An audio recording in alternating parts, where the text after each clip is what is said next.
사랑합니다. 축복합니다. 사랑합니다.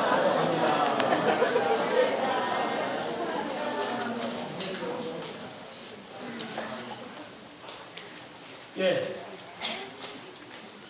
솔직하게 한번 얘기해 보실까요? 뭐요? 오늘 교회 오시면서 차 안에서 다투신 분들 손 들어 보십시오. 크게 한 번밖에 없어요. 왜 다투면 둘이 다투야 되는 거 아니에요? 예. 단골들 있으실 텐데 분명 그렇죠? 네. 일방적으로 몰아붙인 거는 다쳤다고 생각하지 않는 분들도 있습니다. 그런 분들까지 합쳐서 다시 한번 손 들어 보십시오. 이렇게 훌륭한 교회가 있습니까? 네, 여러분 진짜 존경스럽습니다. 네. 여러분 성령의 열매 네 번째가 무엇이었는지 혹시 기억하십니까? 네, 오래 참음입니다. 오래 참음은 어떤 상황 속에서도 우리를 구속하시기 위해 기다리시는 그런 하나님의 우리를 향해서 오래 기다리시고 참으시는 그런 마음, 그것이 오래 참음의 시작이었고요. 그리고 우리도 그 하나님의 마음을 좀 닮아서 오래 참을 줄 알아야 된다 하는 것이 오래 참을 때 말씀드렸던 말씀의 내용이었습니다. 그런데 이 오래 참음이 실제 삶에서 드러날 때 가장 잘 드러날 수 있는 방법, 어떤 모양으로 보이는 것이 가장 좋은가 하면요, 그게 바로 오늘 우리가 보게 될 성령의 8번째 열매인 온유입니다. 그러니까 이 오래 참음과 온유는 좀 같이 다니도록 그렇게 묶어주면 이해하기가 쉽고요. 그리고 우리 삶에서도 훨씬 더 효과적으로 그렇게 열매를 맺을 수가 있다는 것입니다. 이거 외에도 성령의 열매 중에서 두 개가 같이 붙어 다니면 굉장히 좋다 이렇게 말씀드린 게 있었는데 혹시 기억하시나요? 뭐하고 뭐가 붙어 다니면 좋다고 그랬죠? 네, 자비와 양선. 자비가 불쌍히 여기는 마음이라면 양선은 뭐라 그랬어요? 이 불쌍히 여기는 마음이 착함으로 드러나는 것, 이렇게 말씀을 드렸습니다. 이렇게 붙어 있으면 서로 좋은 것들, 오래 참음과 온유, 자비와 양선, 이런 것들은 가능하면 떼놓지 마십시오. 붙여놓고, 그래서 이것이 삶에서 잘 드러날 수 있도록 우리 스스로를 돌아보는 것이 굉장히 성령의 열매를 맺을 수 있는 좋은 방법이라고 생각합니다. 오늘은 성령의 8번째 열매, 온유입니다. 이 온유를 함께 돌아보면서 말씀을 나누려고 합니다. 사람들은 온유하다 이렇게 얘기하면 어떻게 생각하냐면 얼굴이나 행동이 온화하고 부드러운 것이다 이렇게 생각합니다. 조금 흥분되고 그런 험악한 상황이 내게 온다고 할지라도 잘 참을 수 있고 분노하지 않고 속으로 참아내면서 싫은 소리 하지 않는 그런 사람들을 우리는 온유한 사람 이렇게 표현한다는 거죠. 사전적 의미로는 이 말이 맞는 것 같습니다. 그런데 성경에서 온유라고 얘기했을 때는 우리가 세상에서 사전적으로 얘기하는 온유와는 분명히 다릅니다. 왜 다르냐면 우리가 얘기하고 있는 이 열매들은 전부 무엇의 열매죠?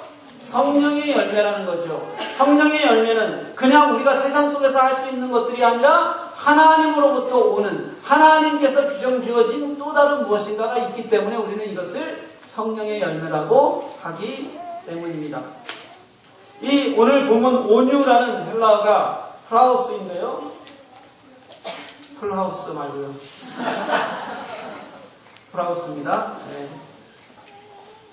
이 헬라어 프라우스는 출발부터가 능동적인 것이 아니라 수동적인 단어예요. 이게 어디에나 붙여서 사용을 할 수가 있는데요. 이게 사물에게 적용하면 부드러운 이런 뜻이 됩니다. 그리고 짐승에게 적용하면 유순한 이런 뜻이 되고요. 그리고 우리 같은 사람들에게 적용하면 온화한 이런 뜻에 가깝습니다. 내가 무엇을 먼저 하는 것이 아니라 외부에서 주어지는 것에 대해서 수능적으로 반응하는 태도를 사실은 우리는 온유라고 얘기한다는 거예요. 사물이 부드러우려면 어떻게 돼야 되죠? 만져줄 때 깎여야 되죠. 예, 만져. 만져주든지 깎아야 되고요. 네. 동물이, 짐승이 유순하게 되려면 길들여져야 된다는 거죠. 사람은 온화하게 되려면 자신이 당한 환경에 순응하고 순종하는 태도를 가질 때 이것이 가능해진다는 거예요. 그래서 이 온유하다는 것은 내가 무엇을 먼저 하겠다는 것에서 시작하는 것이 아니라 내가 어떤 환경 속에 놓여 있더라도 그 환경 속에서 내가 잘 다듬어질 수 있다, 이런 표현이 되는 겁니다. 그래서 온유의 성경적 의미는요, 제멋대로 하던 인간이, 원래는 내 것이 있어서 뭐가 나고 그리고 우퉁불퉁하던 인간이 하나님의 말씀에 순종하게 될 때 갖게 되는 그런 마음의 자세입니다. 그리고 이것이 삶으로 드러날 때 하나님께서 우리에게 주시는 마음으로요, 그 마음으로 어떤 상황 속에서도 내가 부드럽고 관대하게 그렇게 낮아진 마음으로 삶을 살아가는 태도, 우리는 이것을 온유하다라고 말할 수 있다는 거예요. 이 온유의 성경적인 의미를 조금 더 자세히 알기 위해서 구약에서부터 그 단어의 기원을 한번 보면 좋을 것 같습니다. 이 온유라는 단어가 구약에서 출발할 때는 어떤 단어였냐면요, 가난이라는 뜻의 단어였습니다. 히브리어로 아나위임이라고 해서 이것은 가난이라는 것을 예전에는 뜻하는 그런 단어였어요. 이것이 시간이 지나면서 지금 우리말로는 어떻게 번역이 되어 있냐면 겸손, 가난, 온유, 이렇게 여러 가지 단어로 해석이 되어져서 번역되어져 있습니다. 이 얘기는 이 세 가지가 다 연관이 있다는 뜻이겠죠?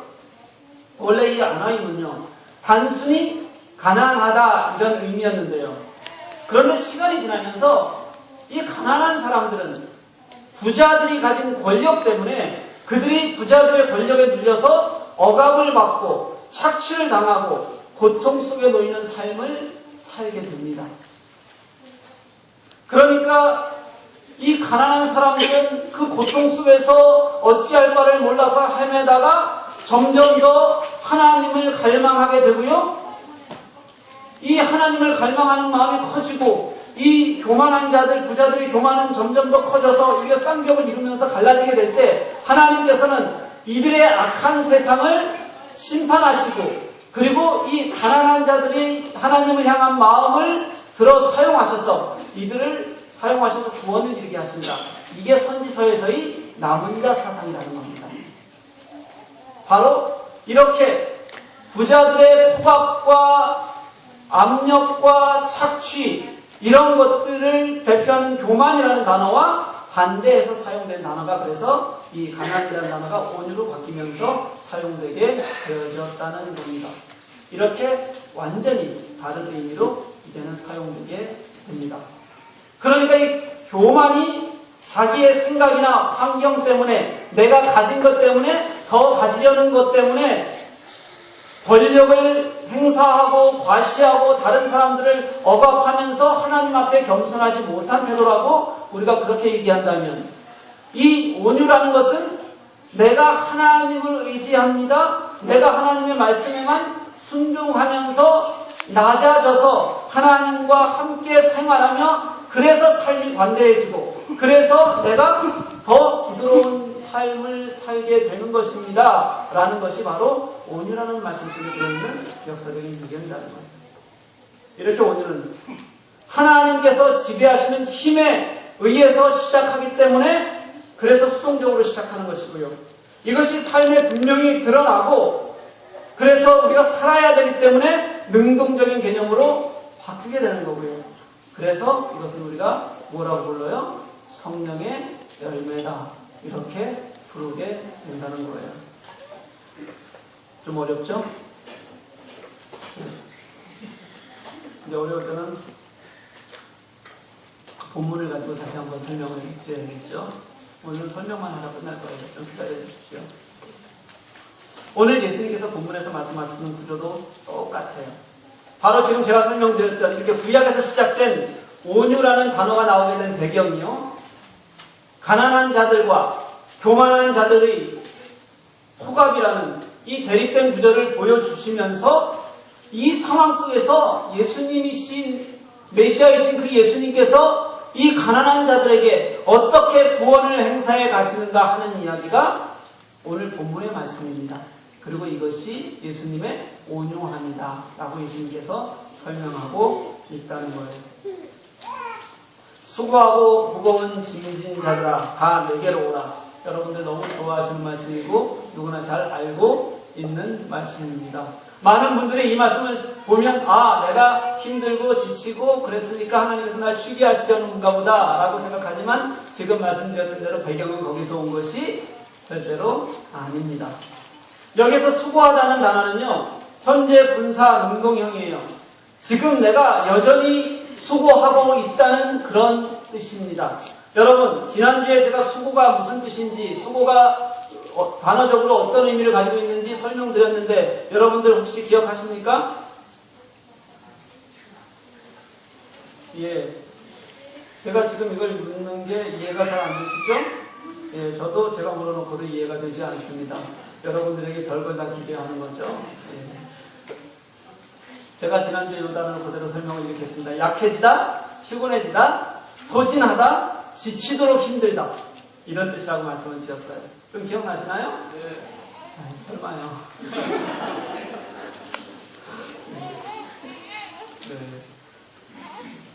다시 말하면 지금도 쉼없이 현재형이기 때문에 쉼없이 일을 하는데 내가 이걸 무엇인가를 계속 해야 되기 때문에 그래서 완전히 피곤해 지치고 힘든 상태, 이것이 바로 수고하고라는 오늘 예수님께서 말씀하신 단어의 의미입니다. 다시 말하면 아주 쉽게 말하면 이거예요. 내가 지금 먹고 살려고 바둥대면서 쉬지 않고 그렇게 노력하고 애쓰는데도 먹고 사는 게 참 힘들다. 나는 왜 이렇게 사는 게 힘드냐? 이게 정신적인 상태를 얘기하는 게 아니에요. 직접 수고하고 힘들게 애써도 나 진짜 먹고 살기 힘들다. 이런 표현이 수고하다는 말 속에 들어가 있는 표현이라는 거예요. 무거운 짐을 지다. 이것은 현재 분사까지는 같아요. 근데 능동형이 아니라 수동형입니다. 그러니까 이것도 지금 내게 짐이 지워져 있는 상태라는 거죠. 짐이 지워져 있는데 이 짐은 수동형이다 보니까 내가 진 것이 아닙니다. 누군가가 나한테 올려놓은 짐이라는 거예요. 내가 질만한 원인을 제공하지도 않았고 나는 기꺼이 질 생각이 없는데도 불구하고 원치 않는데도 불구하고 내게 지어진 짐이 있다는 겁니다. 이때 시대에 어떤 짐이겠어요? 율법 같은 것들, 장로들의 유전 같은 것들, 그런 짐입니다. 이런 것들이 늘 내게 지워져 있어서 어쩔 수 없이 온갖 고통 속에 내가 내몰리지 않으면 안 되는 상황. 내 의지와는 관계없이 나는 늘 힘들고 무겁고 그런 삶을 살게 되는, 이게 바로 예수님이 바라보시는 가난한 사람들의 모습이었다는 거예요. 수고하고 무거운 짐진 자들의 당시의 상황이었습니다. 예수님은 이런 사람들을 부르십니다. 다 내게로 오라, 내가 너희를 쉬게 하리라. 그리고 이어서 하시는 말씀이 바로 나는 마음이 온유하고 겸손하니, 이렇게 말씀하세요. 그렇다면 이제 좀 더 구체적으로 예수님이 온유하시다고 말씀하시는 그 뜻으로 한번 들어가 보고자 합니다. 예수님은 오늘 본문에서 분명하게 당신이 온유하고 겸손하다, 이렇게 분명하게 말씀하십니다. 앞에서 말씀드렸던 대로 온유라는 의미가 하나님께서 주시는 마음으로 내가 어떤 상황 속에서도 견디고 그래서 부드럽고 관대하게 다른 사람들을 대하고 삶을 살아가는 태도다 라고 우리가 그렇게 정의한다면 너무도 당연하게도 이 온유에 가장 가까우신 분은 모델은 예수님이시라는 거예요. 그럼 예수님이 그렇게 나는 온유하다고 말씀하시는, 나는 겸손하다고 말씀하실 때 그 온유의 뜻이 무엇일까요? 먼저 예수님의 온유함은요, 예수님의 성품 자체시라는 거예요. 나는 마음이 온유하다고 하실 때 이 마음이라는 단어의 원래 뜻은, 원래 단어의 문자적인 의미는 심장을 의미하는 겁니다. 그런데 이것이 그냥 심장, 물리적인 이 개체로서의 심장이 아니라, 그런 심장 기관을 말하는 것이 아니라요, 전 인격적인 우리 삶의 중심 자리라는 의미로서 이 심장이라는 단어를 사용합니다. 다시 말하면 예수님께서 우리들에게 보여주신 당신의 전적인 삶의 태도가 나는 온유하다고 얘기할 때 예수님께서 나의 마음이 온유하다고 얘기할 때 그 마음을 표현하는 방법이었다는 거예요. 본문의 다음 문장으로 넘어가면 그 의미가 더 깊어집니다. 그 답이 뭐냐면 나는 마음이 온유하고 겸손하니 그 이후 문장이 뭐냐면 나의 멍에를 메고 내게 배우라. 그렇게 말씀하세요. 멍에가 뭔지 여러분들 아십니까? 우리 젊은 친구들도 멍에가 뭔지 알아요? 무거운 짐을 지게 하거나 또는 밭 같은 걸 갈게 하기 위해서 짐승들에게 씌우는 도구를 멍에라고 이렇게 말합니다. 그 멍에를 매라는 거예요, 우리 보고. 그런데 그 멍에는 누구의 멍에라고요? 나의 멍에를. 이렇게 표현하시죠? 그러니까 누구의 멍에입니까? 예수님의 멍에라는 겁니다. 앞에서 설명했습니다. 수고하고 무거운 짐진 자들아, 이 문장에는 이미 스스로 살기 위해서 자기 멍에를 지고 그렇게 애쓰면서 살아가는 당시 어렵고 고통스러웠던 가난한 자들에게 원치 않게 짐이 더해진 그런 삶의 모습이 들어있다고 이미 말씀을 드렸어요. 그런데 예수님은 그런 사람들에게 또다시 무엇을 매라고 얘기하냐면 예수님의 멍에를 매라 이렇게 말씀하시는 거예요. 이게 좋은 일일까요? 나쁜 일일까요?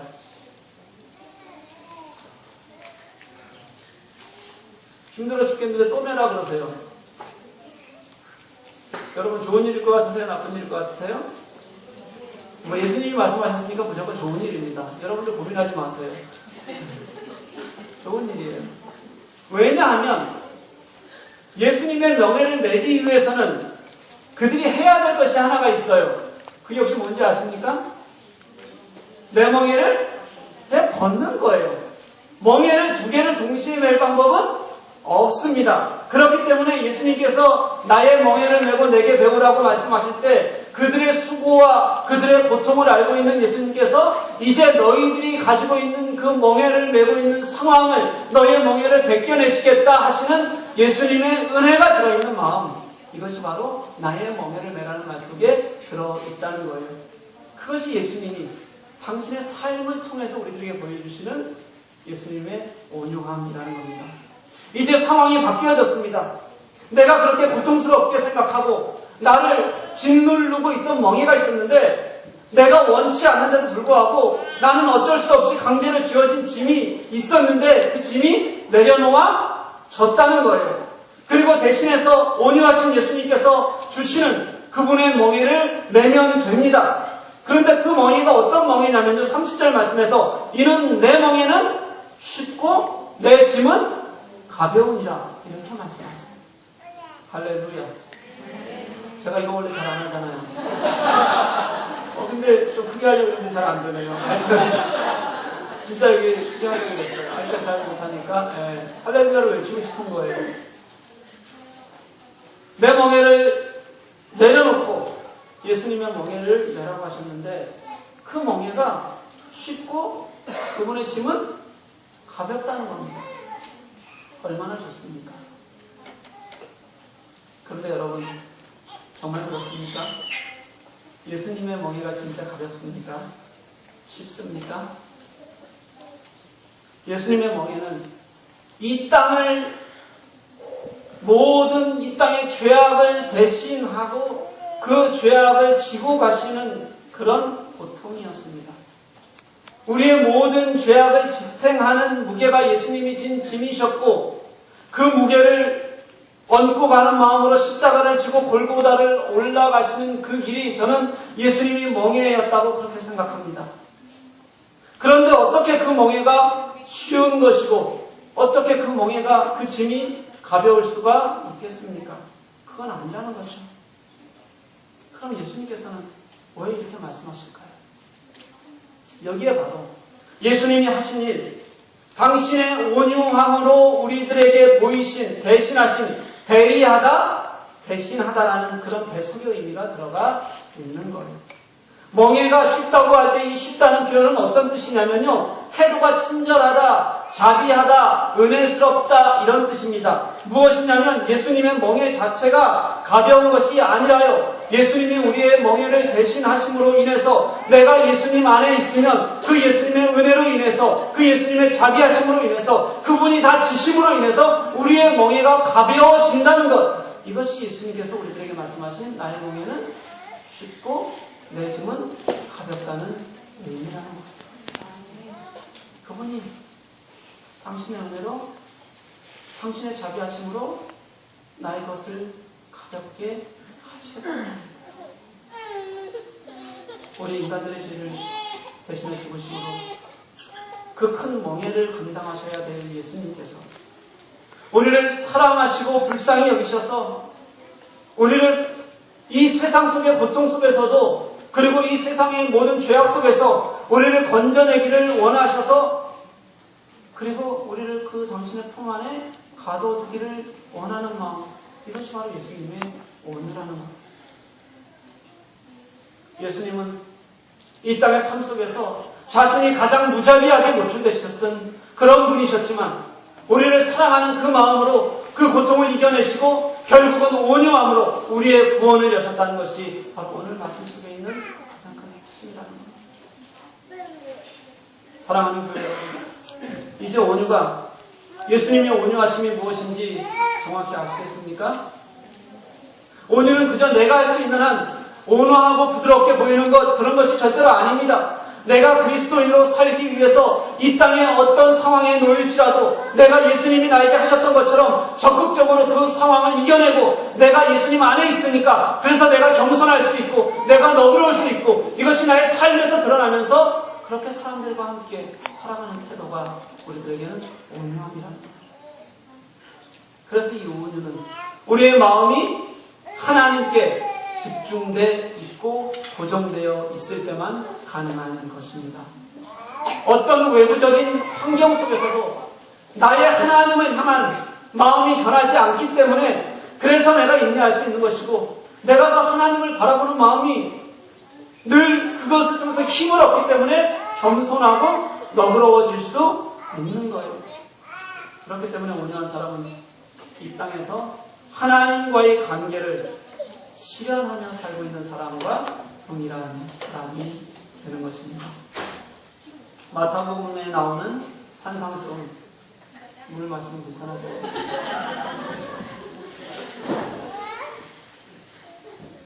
8가지 복이 있잖아요. 그 중에서 3번째 복이 온유한 자의 복입니다. 온유한 자는 복이 있나니 그들이 땅을 기업으로 받을 것이며, 땅을 기업으로 받는다. 온유하니까 땅을 기업으로 받는다. 이게 무슨 뜻일까요? 내가 온유하면 하나님께서 이 땅에 물질적인 축복을 왕창 부어주실 거다. 이런 말은 절대 아닐 겁니다. 왜냐하면 팔복이 물질적인 것을 얘기하는 것이 아니거든요. 그렇다면 다른 의미가 있습니다. 유대 민족에게 땅은 굉장히 특별한 의미를 가지고 있습니다. 유대 민족에게 땅은 약속의 상징이었고 그리고 하나님께서 성취하시는 성취의 가장 큰 핵심이었습니다. 그래서 땅을 기업으로 얻는다는 말은요, 이 땅에 하나님의 통치를 이루신다 하는 의미가 가장 큰 의미로 드러나고 있는 거예요. 다시 말하면 하나님은 온유한 자를 통해서 이 땅에서 하나님의 나라가, 하나님의 통치가, 하나님의 일하심이 있게 하겠다라는 것이 바로 이 온유한 자는 복이 있나니 그들이 땅을 기업으로 받을 것이다라는 말씀의 가장 정확한 해석입니다. 사랑하는 교우 여러분, 얼마나 정확하게 일치하고 얼마나 정확하게 단계를 밟아가는 말씀인지 몰라요. 예수님께서 온유함으로 이 땅에서의 당신의 멍에를 온전히 지시고 우리에게 가볍고 쉽고 좋은 구원의 삶을 허락하셨단 말이죠. 그러면 이제 우리는 우리의 온유함으로 하나님의 나라를 이 땅에서 이루어 살게 할 사명을 가지고 있는 사람들이라는 거예요. 이것이 바로 우리가 온유함으로 이 땅을 살아가야 될 이유입니다. 그래서 정말로요, 온유는 말이 아니라 열매 맺는 삶이어야 합니다. 열매는 씨를 뿌리고 가꾸고 거두기까지 하나님이 하실 일과 또 우리가 수고하는 헌신의 노력이 다 같이 선을 이루고 함께 그래야지만 좋은 열매를 맺게 되는 그런 결과물입니다. 중간 과정 어느 것을 소홀히 해서도 좋은 열매를 맺을 수는 없습니다. 그런데도 우리는 늘요, 이 성령의 열매조차도 생각과 감정에만 머물러 두는 경우들이 너무 많습니다. 아니라는 거예요. 지금까지 우리가 보아왔던 것처럼 내게 어떤 상황이 될지라도 내가 하나님을 먼저 바라보고 그분이 내게 주시는 그 능력으로, 힘으로 내가 겸손하고 너그러운 태도로 내가 삶을 살 때 그때 우리는 온유한 자다 이렇게 말할 수 있게 된다는 거예요. 그러기 위해서는 감정 가지고는 안 됩니다. 그러기 위해서는 눈물만 뿌리는 것 가지고는 안 된다는 거예요. 예수님이 우리들에게 그러셨던 것처럼 우리도 우리의 삶 속에서 내가 감당해야 될 무게가 내 삶에서 해야 될 것들이 분명히 있고 이런 나를 사용하시는 것이 하나님이 이 땅에서 온유를 살아내시는 방법인 것을 우리가 고백해야 한다는 거예요. 지금 우리 한국교회의 문제가 한국교회가 아니라 우리 그냥 그리스도인 전체의 문제가 무엇인지 아십니까? 예수님께서는 이 땅에서 진짜 온유함이 무엇인지를 자신의 모든 것을 들여서 그렇게 보여주셨는데 우리가 지금 사순절을 지나고 있잖아요. 그 고통과 아픔을 겪으시면서 당신의 삶으로 우리에게 보여주셨는데 우리는 그것을 그저 머리와 생각으로만 가지고 있다는 거예요. 이게 우리 그리스도인, 현대 그리스도인들의 가장 큰 문제라고 저는 그렇게 생각합니다. 여러분이 잘하고 있는지 아닌지 여러분 다른 거 볼 필요 없습니다. 내가 말만 번지르한지 아니면 내가 무엇을 하고 있는지 보면 돼요.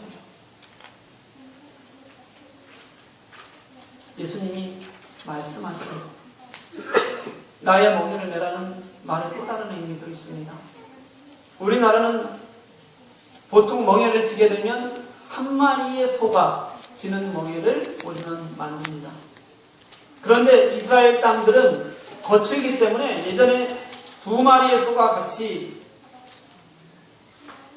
멜 수 있는 그런 두 개의 멍에가 같이 붙어 있는 것을 많이 만들어서 그렇게 일하는 데 사용을 했습니다.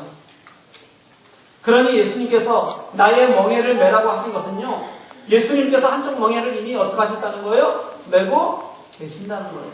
그 옆에 내가 함께 멍에를 매는 것입니다.